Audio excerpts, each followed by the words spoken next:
right, we're going to go ahead and get started. Saw that number just starting to settle in right around 60, high 60s or so. So hi, everyone. Thank you so much for joining us today. We're really appreciative that you are taking the time on your Friday afternoon to join Karen, Nicole, and myself.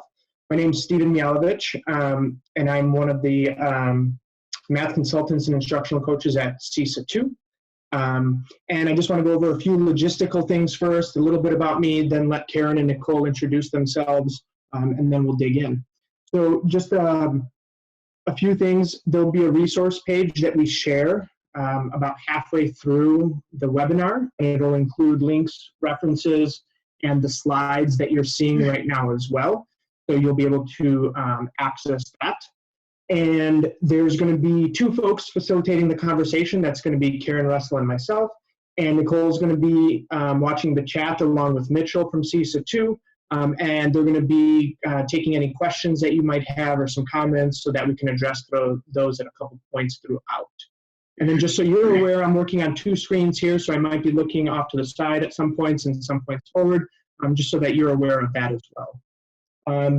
And one other logistical piece is it might be helpful to get out of full screen if you haven't already done so, and I'll show you quickly how to do that. So at the very top, or perhaps at the bottom of your page, you're going to see a toolbar, and if you click that View Options, you can then exit full screen, and that'll allow you to open up another web page using this plus tab, or just access whatever browser that you're using. So I'm going to leave this up for just a few seconds so you can take a look at that, familiarize yourself, get a new window tab browser open.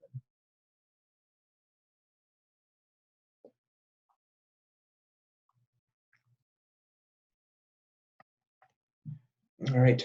And again, my name's Steven Mijajlovic. I'm a CESA 2 math instructional coach. Prior to being at CESA 3 now, this is going into my third year. I was a K-8 instructional coach just outside of Chicago. And before that, I was a middle school and high school math teacher in Chicago Public Schools, where I taught everything from 7th grade up to calculus. And I'll let Karen introduce herself, and then Nicole as well. So hello and welcome. I'm thrilled to see so many folks that I know. Thank you for joining us. Karen Russell, I work at CESA 2 Early Childhood Program Support. And again, just absolutely thrilled to have this time together today. Hi, and I'm Nicole Aldworth. I'm also Early Childhood Program Support with Karen at CESA 2, and we are so happy that you're here. Just a quick, if anybody noticed, you might have seen my son pop in, so we are fully aware that there might be kids or things going on in your environment, and that is just fine. So we're glad that you're able to. I just have to say, I've asked my family to leave, but I'm not sure that they have yet. So the same for me as well. Thank you for the reality of our worlds, right? All right. So thank you for that introduction. So again, just going back to some logistical pieces. If you're not familiar with Zoom, just pointing a few things out. You can access a participant window and see who's on the call. See if there's any colleagues, some partners from other districts. I see a lot of folks already utilizing the chat box. That's going to be one of our agreements. Please utilize that chat box, share ideas, make connections with each other. And then your control panel is either at the bottom or the top of your page. And that's where you can start your video, see your participants, chat. And in a few moments, we're going to be taking a quick poll just to get an idea of who's on that call. And I just want to call out this moment now. We're going through this this unknown together, and that virtual learning is new for all of us. And that acknowledge that we've done about 5 years worth of learning in a matter of just a couple of weeks. So give yourself that permission to productively struggle. You might have entered in this time with some really grand plans and then realize all the challenges that you might have encountered, and right now we're stick-footing it together. So just calling that out. And then also acknowledging that we need to experiment with ideas, learn from those ideas through failure, through challenges, and continue that process of iteration, right? And that's one of the beautiful parts of education, is that we're constantly learning and constantly in this together.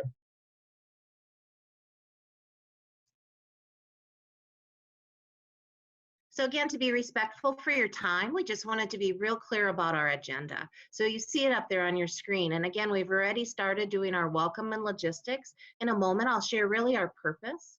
Today, we're going to talk a lot about why early mathematics mattered. And again, I'm just super excited to have this conversation with all of you.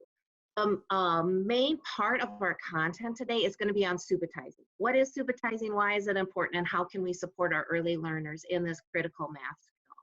We do want to give you a time to break out into smaller groups to discuss. That can be a time when you connect with 3 or 4 colleagues. And again, we'll manage that for you. It's a time for you to have some self-reflection and to learn from all the other colleagues that are on this Zoom call with us. And then we will wrap up and have some next.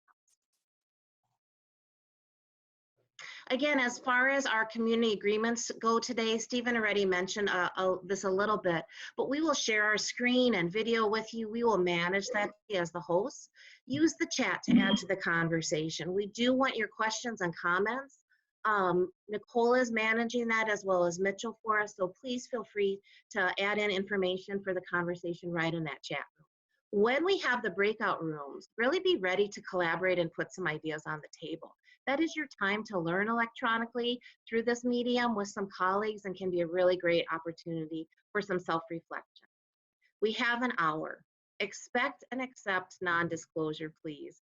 We may not get to all of the questions today. If we don't answer your question, please know we will follow up on that, and we're going to do our best to meet your needs today. But it is an hour, so we just have to be aware that that is the amount of time that we have together.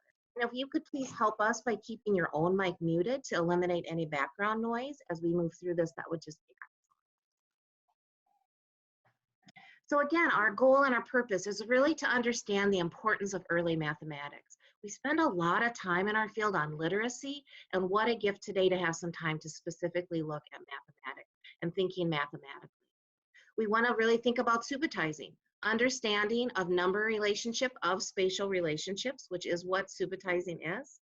And we do want to walk away allowing you with a few resources and some strategies that really nurture our young learners' joy and curiosity in mathematics. We're not going to overwhelm you with resources.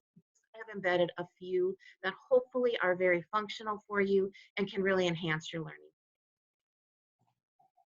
All right, so we're going to go ahead and take a quick poll. So in just a moment, there's going to be 3 questions that come onto your screen, and you'll see the results in about a minute. So those 3 questions are going to be, who are you? So that we have an idea of who's on the call. How are you feeling today? And so far, how are you engaging learners in this virtual world? So I'm going to go ahead and launch the poll now.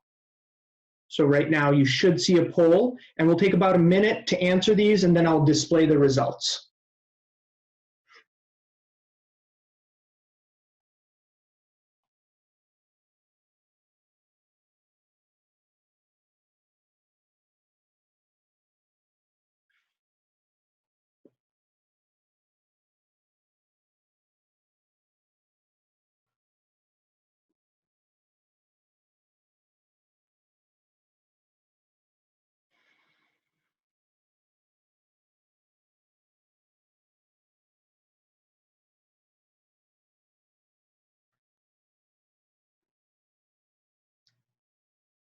Take another 15 seconds.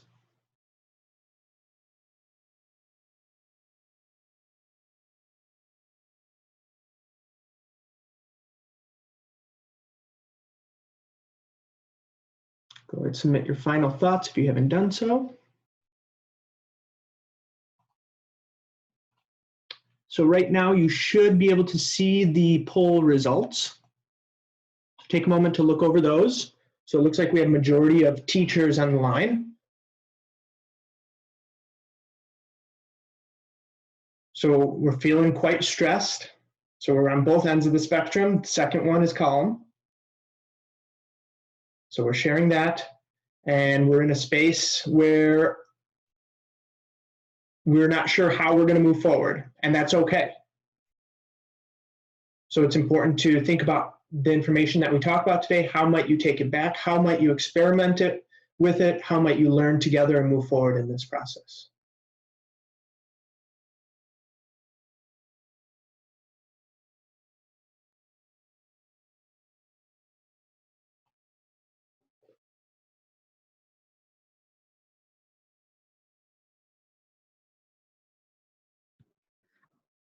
So again, I think we spend a lot of time in our field talking about the importance of literacy.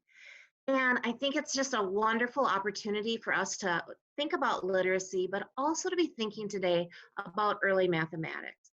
And I find this research to just be fascinating, right? That early math is actually a stronger predictor of later academic achievement than early reading. And I think that's really interesting when we think about our days and how much time we're spending, maybe doing a literacy block or thinking mathematically with our young learners. And also, this is interesting to me that math knowledge at about the age of 5, so we think about our 5Kers, right? Not only predicts math achievement in elementary and high school, but it also predicts reading achievement. And isn't that interesting how the two are so closely linked together? And just so that you all are aware, this came from a meta-analysis that was done with about 35,000 students in US, Canada, and Great Britain, and this study came out of UC Irvine. So it is done with a large amount of students, and it was a longitudinal study over the course of about 15 years. And again, I loved reading the article. It's linked into the resources. So again, I'm just curious if that is kind of surprising data for some of you as well. Then the other thing that I just have such hope with, especially at this moment in time, when as teachers, we don't have access right now to our students directly as we thought we would do this year, right? That sometimes it isn't as important what skills kids are coming in with, but what is their gain and their growth.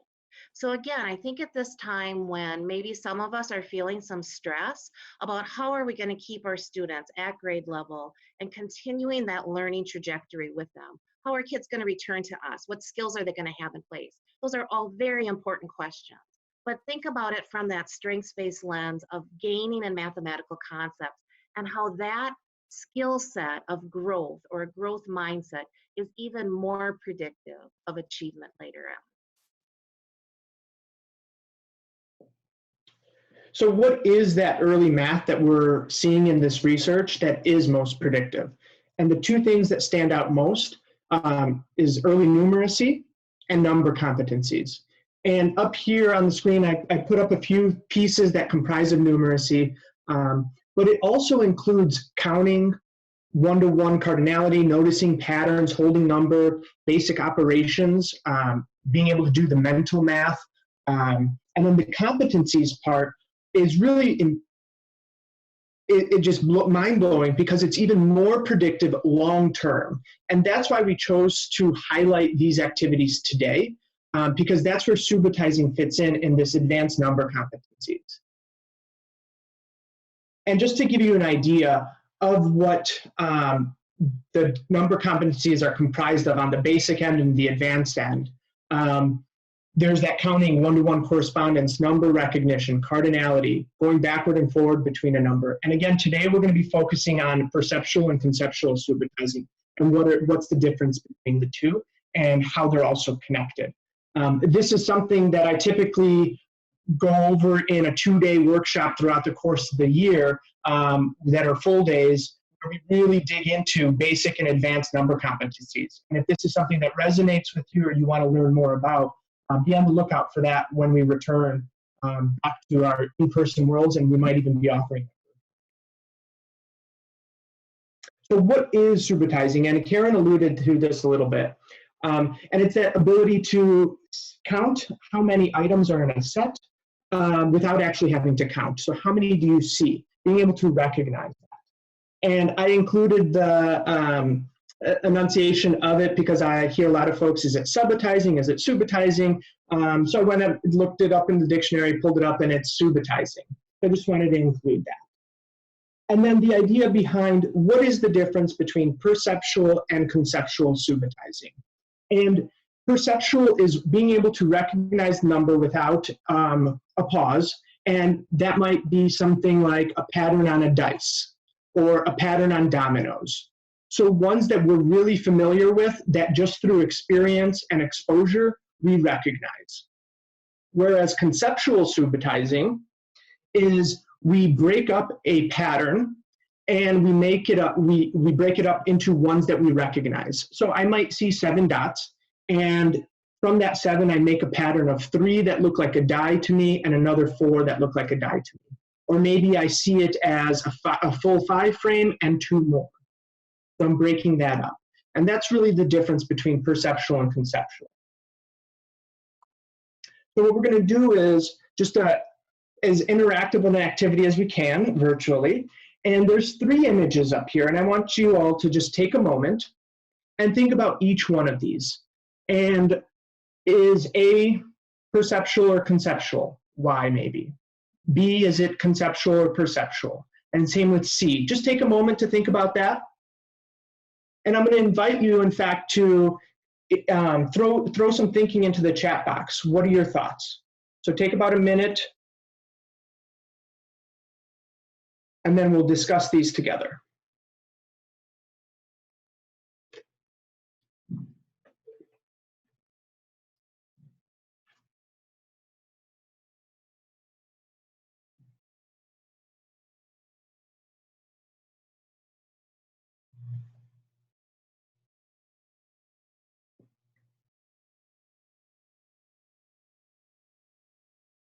So some folks are responding once you throw yours in. If you're saying both, maybe provide some justification. What makes you say that?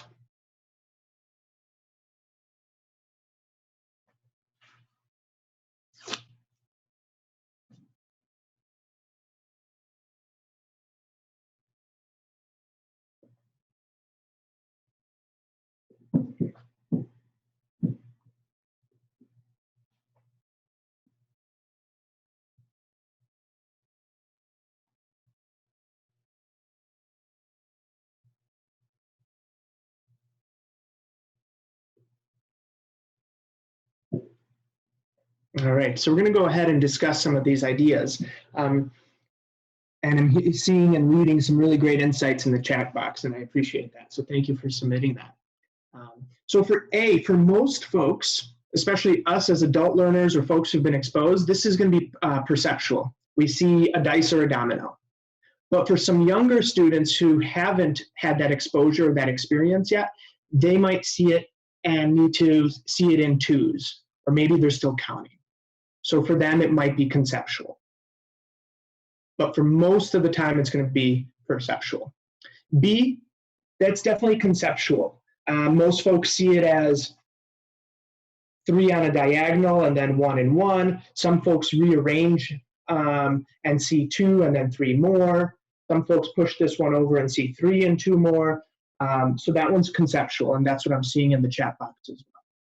And then again with C, depends on how students are doing with their 5 frames and 10 frames.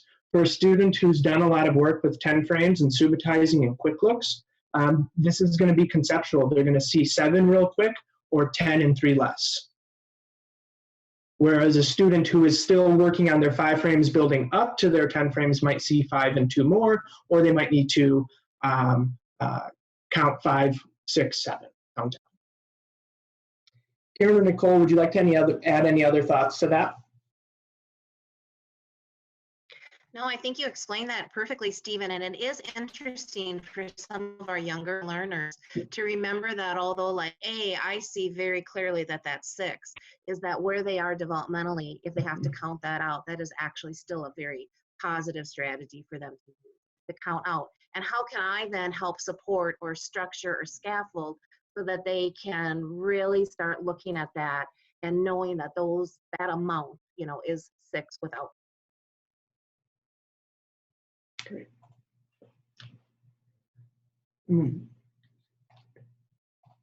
See if I could erase that. There we go. All right.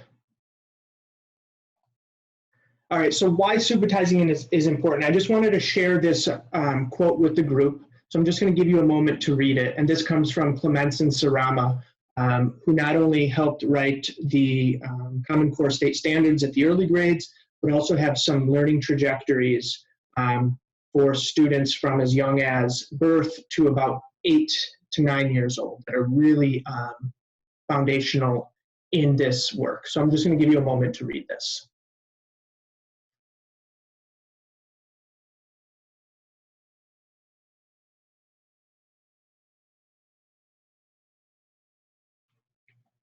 right? And that the ability to subbutize is such a strong predictor of future success, and it strengthens students' ability to look for and find patterns. It connects that idea of repeated addition, multiplicative thinking, arrays, part wholes, develops that fractional understanding, algebraic thinking. It's just so foundational, and it really helps students and push students to see math in a different way.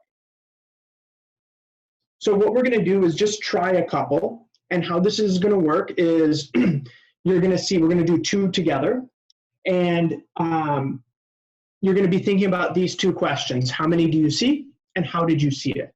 So an image is going to come up, and it's going to flash for about 2.5 seconds. And then you're going to have a few seconds of think time. And then that image is going to come back up for 2.5 seconds. And that 2 to 3 seconds range is what is considered automaticity. And that's why we're working within that time. And then you're going to see the question come up, how many do you see, and how did you see it? And I'm going to give you a few more seconds at that point to think about it. And I'm going to invite you to put your answer and your thinking in the chat box. So we don't want to shut everyone's thinking down and put an answer in right away. So I'm going to ask that if you're typing and you're a fast typer, that you just hold from hitting enter until I ask you and invite you to put it in the chat box. And please include your thinking. Okay, so I'm going to go ahead and click, and that first image is going to come up in just a moment, and you're going to see it twice.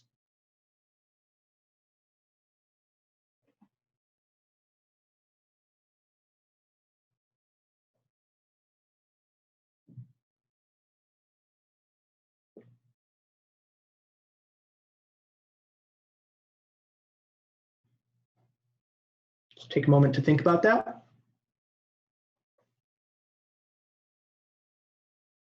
I'm going to go ahead and invite you to write how many you saw and how did you see it in the chat box. And go ahead and read how some colleagues are seeing it.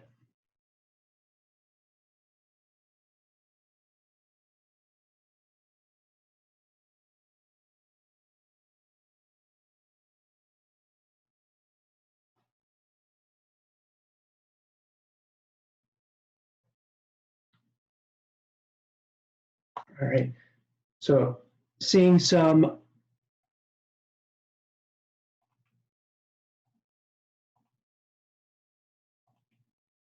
five groups of two. I saw 8, and then 2 more. I saw 4, 2, 4. These are some other ways that folks might see it.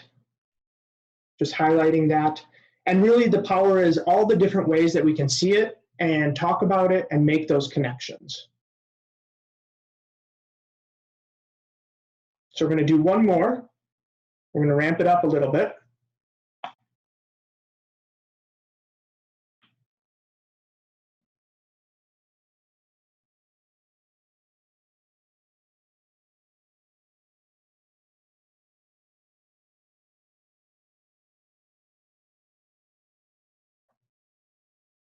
Take a moment to think about that one. Type it out in the chat box, how many, how you saw it, but don't hit enter quite yet. Let's give everyone a chance to just think about that.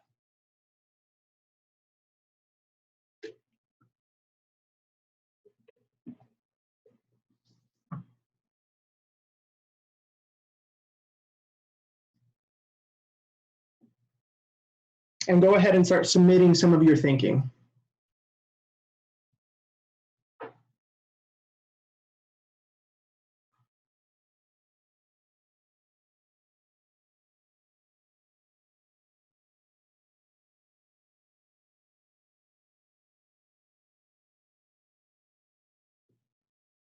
And what we see now is there's a larger variance in it as we stepped it up. And if we could provide our students with building from that first one onto more and more thinking where they're starting to see those arrays, we can build in that repeated addition, that multiplicative thinking, that connection to arrays. So I'm going to put up the image and different ways I've heard students talk about it. So students who have that comfort with the 10 frames, they right away see 2 full 10 frames, and then the second time through, they see those 7 more. A lot of students see that 4x6 array and quickly see that this side is off and count in between. I was up north with in a district, and I heard a student say, "Oh, I see 3 hockey sticks." And the last one isn't a complete one. So he knew it was 6. Right? So all these different ways of seeing this and then making those connections to how do we write these expressions out, which connects to the upper grades, 3, 4, 5, and 6. And then the last piece too is that math is everywhere around us. In this time, right, how do we make those connections to the math with simple tasks, bringing home groceries, cooking, laying out cookies on a cookie rack, coins on a table, and asking our students, our learners, how many do you see and how do you know? And that second question is even more important than the first one because it tells us so much more about their thinking. Karen and Nicole, what would you like to add? No, I think, again, it's a great example of ways to really be thinking mathematically. When I first saw the visual, I was pretty overwhelmed with trying to figure out how to count it, right? And then right away, I went into trying to chunk it into measurable shapes, right? So that idea of that process of really asking students how they got to their answer, and that, again, mathematical thinking, I think, is just so key, Steven.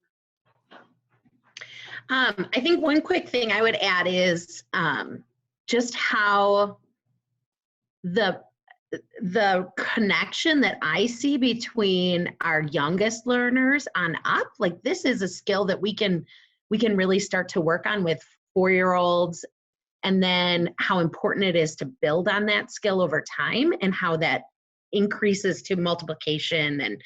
And so that, I think that's very powerful to me. And just one other thing I want to add to this thought of learning is, personally, math was a hard thing for me as a kid, and I could see how having learned math differently in the today, I'm better at math now. So I just see this being really a great way to get our kids to be really good thinkers, right? And seeing things differently. So thank you. All right, so we're going to go ahead now and share some resources. So if you go ahead and click, sorry, you can't click the screen. If you enter in this shortened URL, and Mitchell or Nicole, if you could throw it in the chat box as well.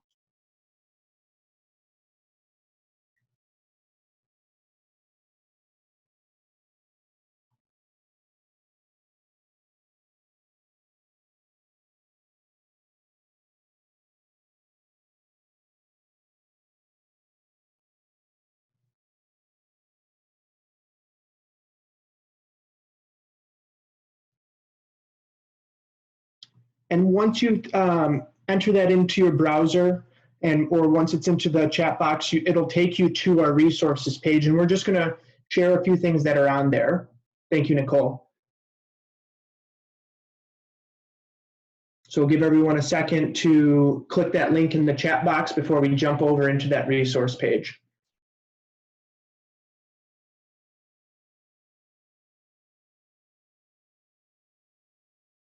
All right, so that is on the resource in the chat box, and I'm seeing people jump onto this document, so I'm going to start talking through it.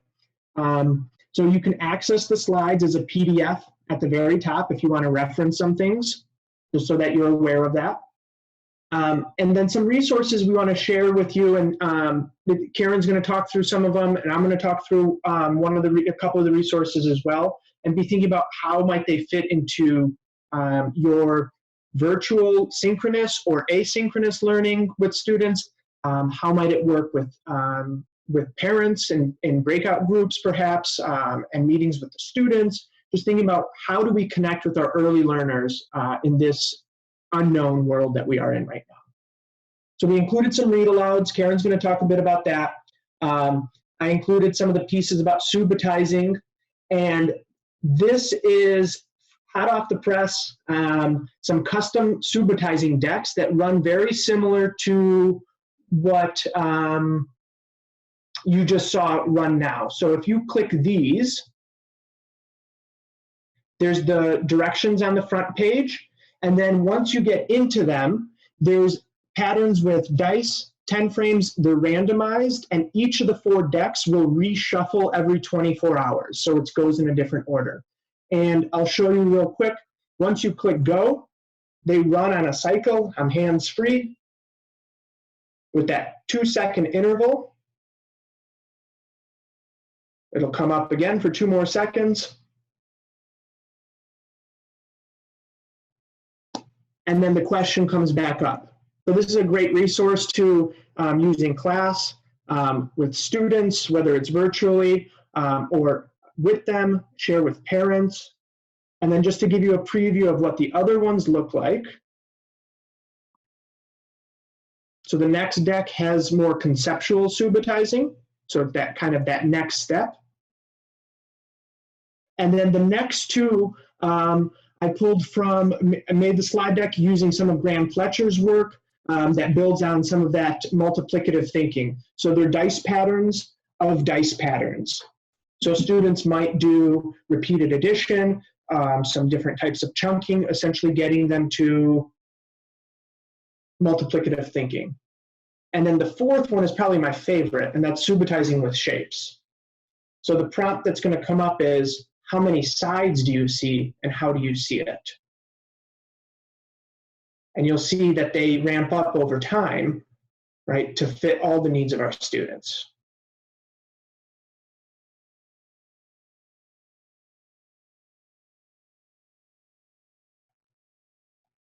And again, those automatically shuffle every 24 hours, and they come up randomly.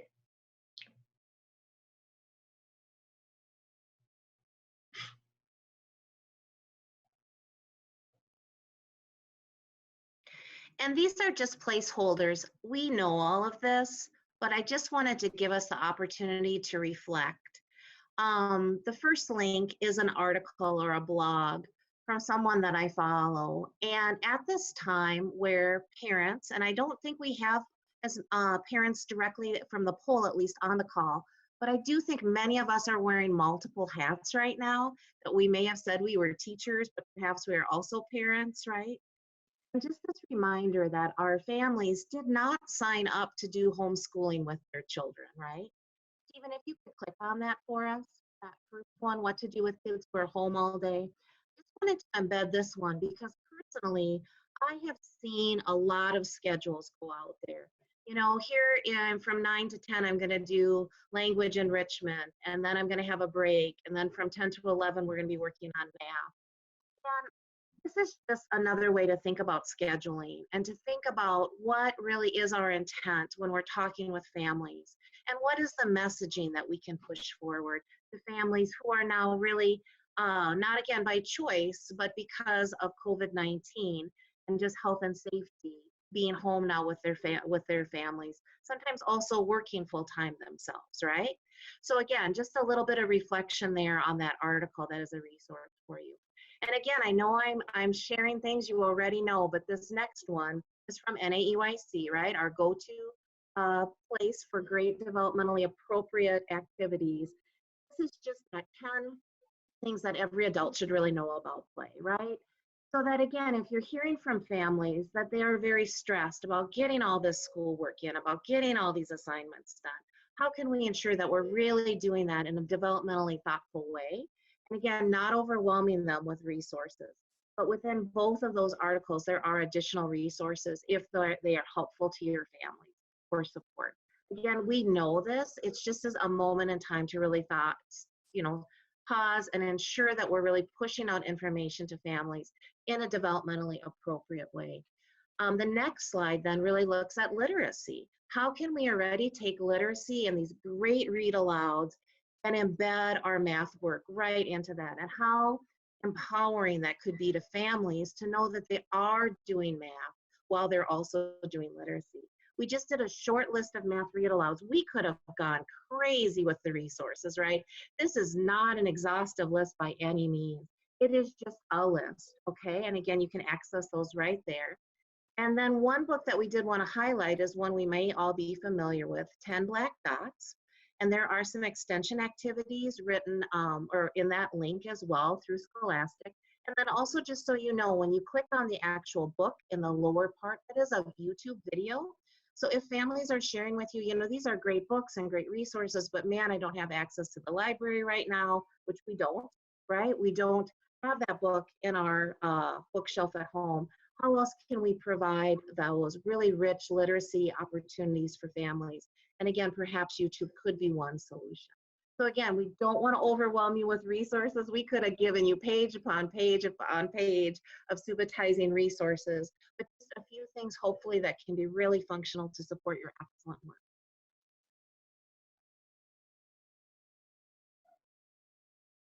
Oh, and Steven, you're muted. Yep, there you go. Thanks. And coming back to that idea of that second question of how many did you see and how did you know is so important, because it tells us so much about our students, right? And what the research tells us is that this idea of students who have strategies predict success in math achievement generally, right? And those who have those different strategies outperform groups of students, individual students who don't have strategies. They retain facts better because they have that experience. They have those opportunities to engage with number, play around with number. And it all starts with counting. Before students can get to mastery and automaticity, they're going to be living in that phase 2 of deriving, and they're going to spend the bulk of their time there. And how do we give them those experiences with subitizing of all different types of sets, so that they start seeing the connections between numbers, getting a chance to play around with them, and then getting them and worrying about automaticity. And the last piece of this is coming back to that idea of procedural fluency. And in this world of early childhood to 5, especially in grades 2, 3, 4, and 5, we hear fluency thrown around a lot. And we so often only focus on efficiency and accuracy because it's so easy to measure. And we forget about the importance of flexibility, flexible thinking, and appropriate use of strategy. Do I understand the strategies, why they work? Do I select the appropriate strategy for the problem? Can I explain multiple methods? Right? And just to give an idea of how we're measuring this now, so this is pulled from a Bridges assessment item. Right? We all have Siri, Google Assistant, there's Photo Math. We don't need our students to be calculators. We need them to be able to think, use strategies, and think about the math that we're asking them to do.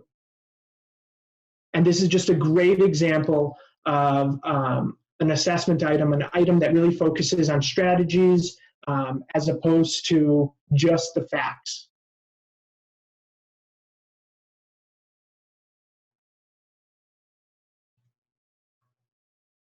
So before we break out into small groups, where you're going to have a chance to connect with a few other folks, we're going to invite you to write down 3 things. So you could write it down if you're taking notes digitally. Maybe you just pull out a Post-it and you jot a few things down. But what's one thing that you connected with from our 40 minutes together so far? What's one idea that extended your thinking, pushed your thinking in a new direction, maybe sparked an idea? And what's one thing that is still that you're still struggling with, or maybe it's confusing you, or is challenging you? Maybe it's a question. So take a minute, think about those 3, and go ahead and jot 3 things down, or type 3 things down. And if anyone has questions so far, just put them in the chat box, and we'll make sure that Steven can try to address those real quick before we end. Absolutely.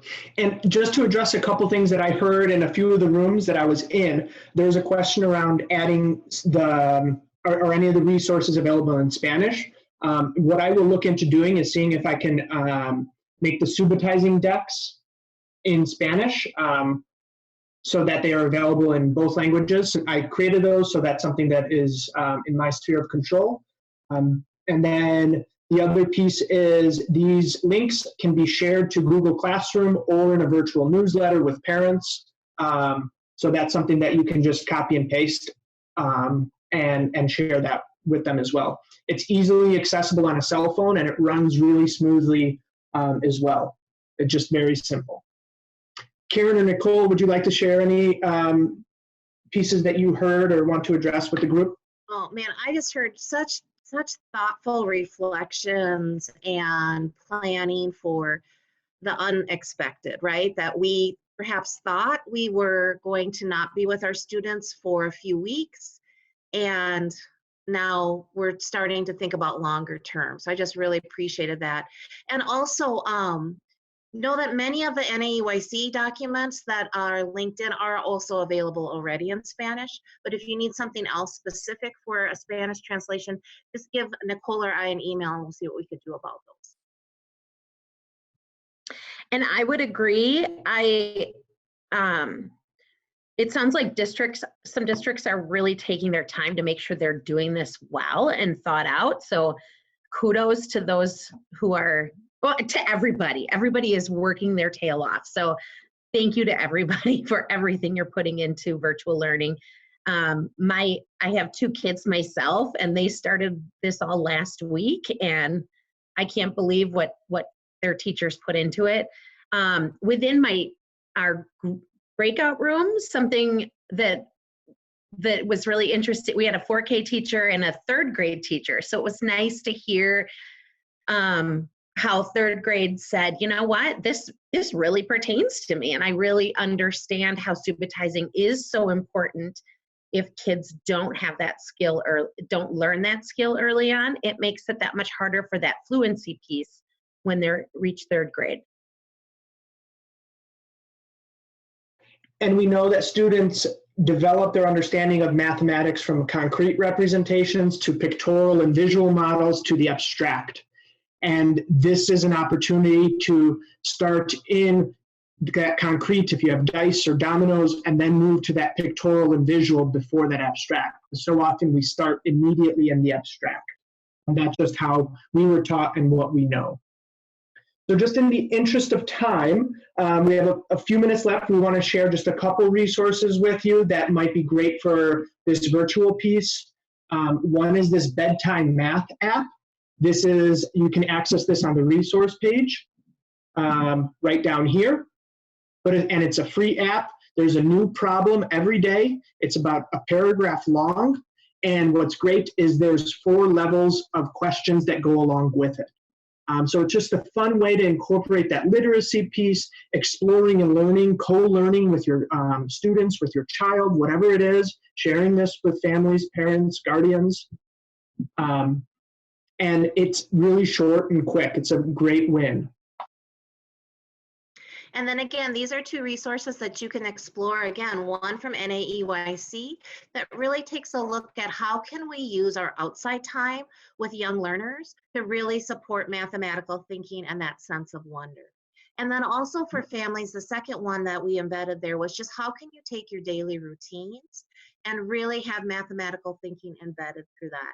Just look at those at your leisure. Again, there's tons of other resources, but again, I think it's easier to think about subitizing with older kids, and we just wanted to ensure that we were really doing this through a very hands-on, developmentally appropriate manner for our youngest learners.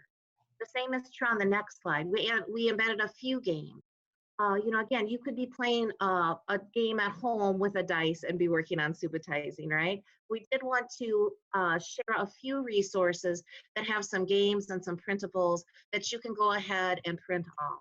We did not want to overwhelm you with resources, but if we have underwhelmed you, let me know that too, as Nicole and I can also create some additional resources for you.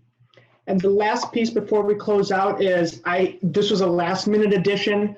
I listen to the daily podcast from the New York Times every morning, just part of my routine.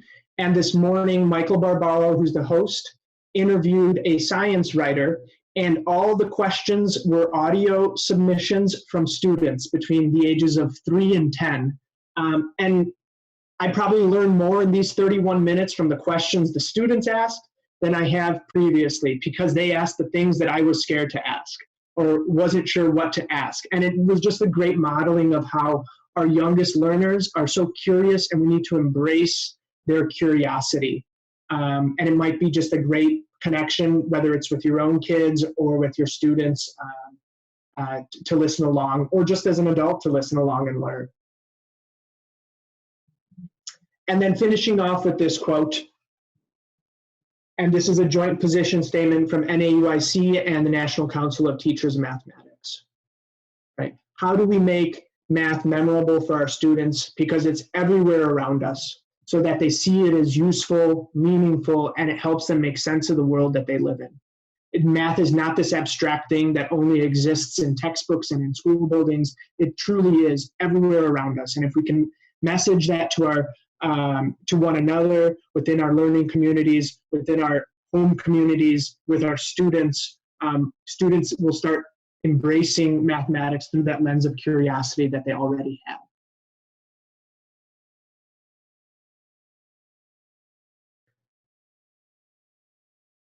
So we're just going to take the last minute or so to open it up to questions, perhaps questions that we might have missed, that you're still curious about, that we can address in these last moments together. And again, just know you're welcome to reach out to us through email or through phone calls. Also, if something pops up later, as again, we're kind of sinking into this long term, right? I say now we're in the end game, right? Because this is, we're going to be in this for a little bit together. And how can we support each other and our families? And as I see no questions coming up, we'll keep an eye on that. The last couple things to share, you can access any CISA 2 resources. If you click on this COVID-19 resource page, it'll take you to other webinars that we have. And before you all log off, our emails are here, all three of us, Nicole, Karen, and myself.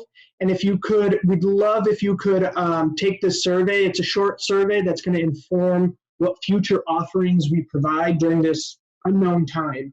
And we need to learn what you all need so we can best support you in this process. So again, we want to just thank you for your time. We really appreciate it. It's 2 o'clock. I'll stay on. Karen and Nicole, I'm sure, have a few minutes to stay on, and we'll address any questions as they come up in the chat, or you can unmute yourself and ask us. So again, we really appreciate it and want to thank you all so much for what you do. Nicole, could you put the survey real quickly into the chat? That would, oh, there, Mitchell already did it. Thanks, Mitchell. And again, thank you so much for joining us.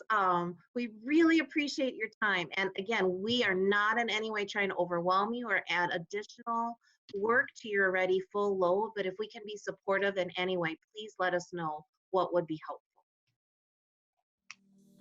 Thank you all.